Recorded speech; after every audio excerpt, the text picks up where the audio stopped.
Hey, what's going on, guys? Today I'm actually going to be doing a video review for the Yaheetech standing storage cabinet. In this video, I'll go over the installation, we'll take a look at the whole cabinet, and I'll just give you my overall thoughts and show you really everything you need to know about this cabinet.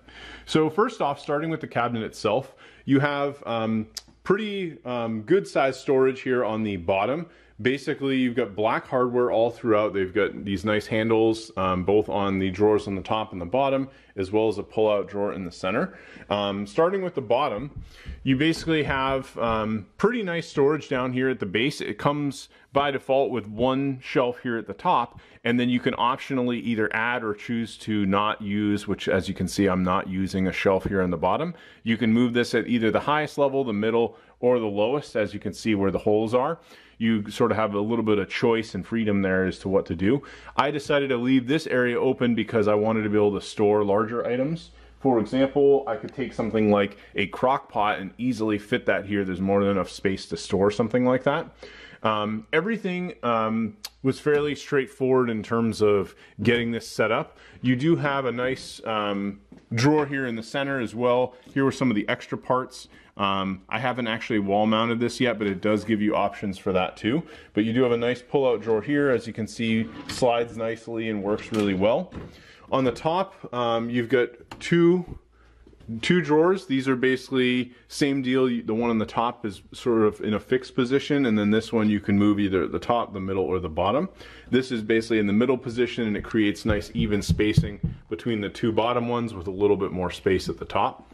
All the doors have magnetic hook pieces here, so when you shut this, it basically hits a magnet and this will stay shut unless you kind of give it a pull. Overall, these actually work pretty well. I've used other pieces of furniture where these can be a little bit flimsy or not really magnetized very well, but these ones actually work extremely well. Some things to keep in mind when doing the installation is just really being aware of all the different little pieces and things that you need to connect. So for example, some of the wooden washer pieces that they have you put in, they call them, I think, dowels, that actually go into some of the fixture. Sometimes they'll have you use different sizes. There's different lengths for some of those. If you don't use the correct ones, you can end up damaging parts. You want to make sure you don't miss any screws. Like, for example, they'll have you put these two screws up in the bottom to actually secure the shelf. Otherwise, you more or less have these Phillips head pieces that just tighten everything up. Pretty common with most furniture. And then there's just a thin backer piece to kind of, finish the aesthetic. The manual really does take its time going through and showing you picture diagrams of all the different parts.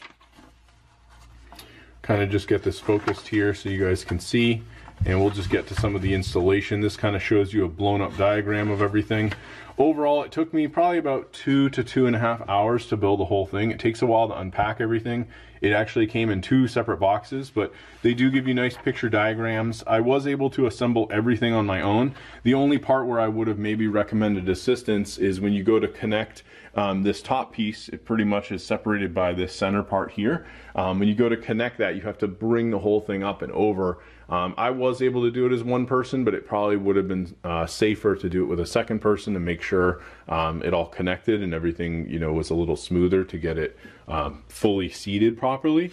But overall, you've got really nice picture diagrams of everything just going through the full installation, and I found it very easy to assemble this. I have also built some other products from Yaheetech, some other cabinets and other furniture that we have, and I've been very happy with all of them. I think if you're looking for a nice storage cabinet and something that overall doesn't take up too much space, but still has a good amount of storage, this definitely would be a good bet. We actually got this for a new basement remodel, and I wanted to be able to store some things and just kind of keep them out of the way without necessarily taking up like a closet or anything like that. So anyway, very happy with this. Hopefully you guys found the review helpful, and I will talk to you later.